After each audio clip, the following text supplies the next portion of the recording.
So now it's taking the paint off the top surface, the working surfaces of the anvil. This paint stripper has been on overnight, so I'm going to start onto it with a plastic scraper to see what happens. It's newly painted. It was painted by the seller, so I don't think it will be like ancient paint that won't come off. No, look at that. You can maybe see there that although, yeah, you can see the blue paint peeling off, leaving a blue stain on the steel underneath, but that should come off easily enough. This is fine. Yeah, this is coming off quite nicely. So although it may not look like it, the paint all came off in a thick kind of sheet with that stripper, but it's left a blue pigment on the steel, so I'm going to go at it with this to see what this does. This is a brass brush in the drill.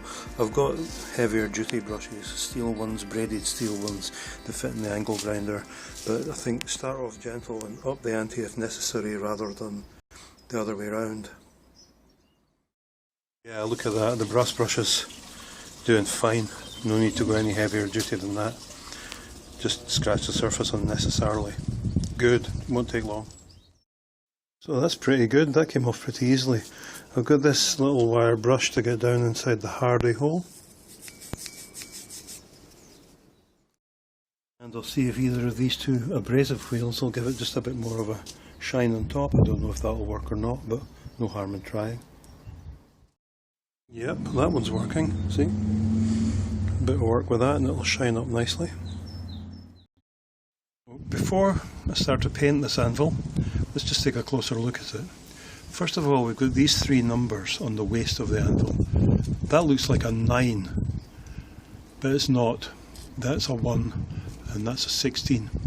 So if that was 9, that would mean it weighed 900 weight.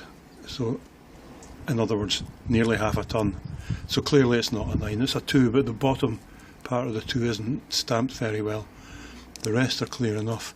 So how that works is, it's a very strange system, but this is how they always weighed heavy objects in those days.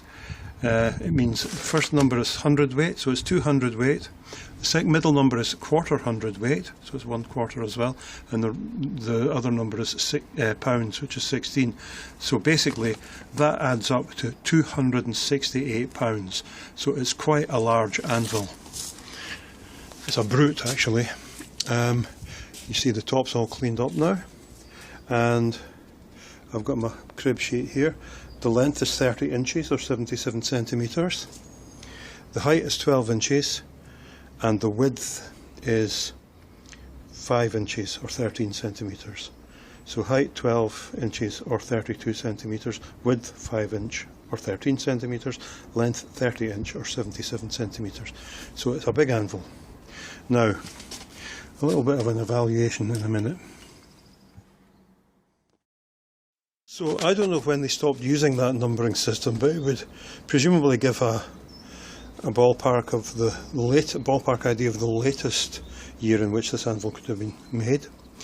I have a feeling it's quite old. I also have a feeling, and I know nothing about anvils, but I just have a feeling it's quite a good quality anvil. I don't know why, but I think it's something to do with that ring. I don't know. Maybe that's wishful thinking. But I just have the feeling that this is a decent anvil.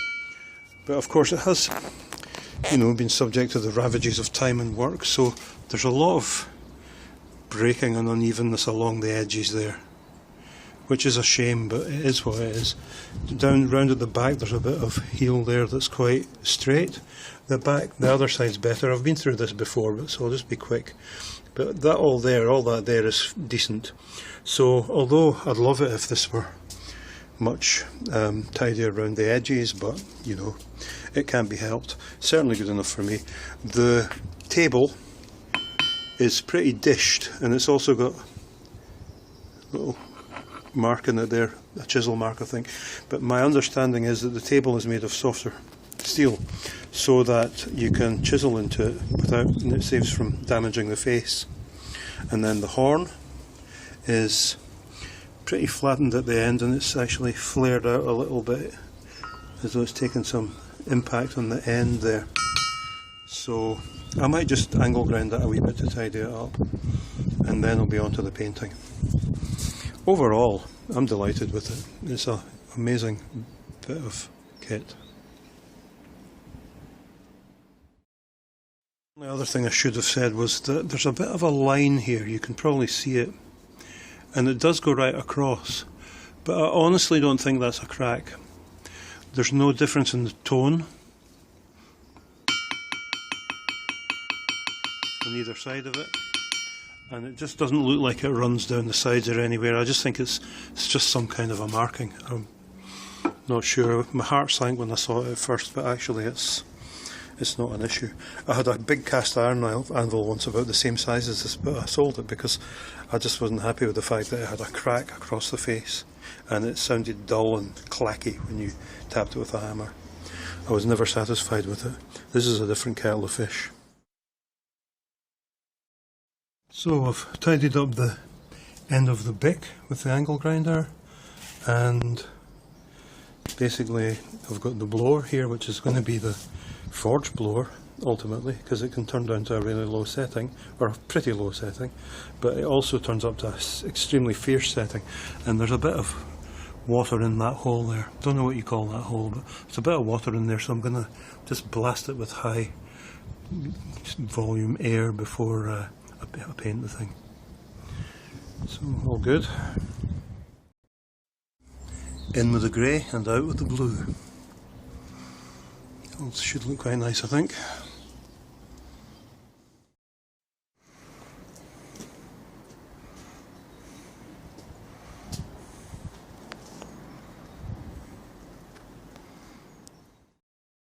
There we are.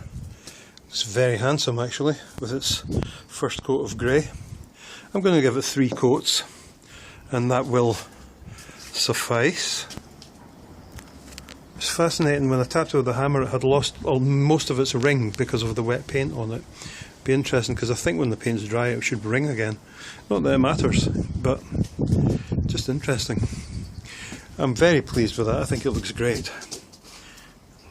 Looking forward to seeing it sitting back in its oak stump again once the paint's dried.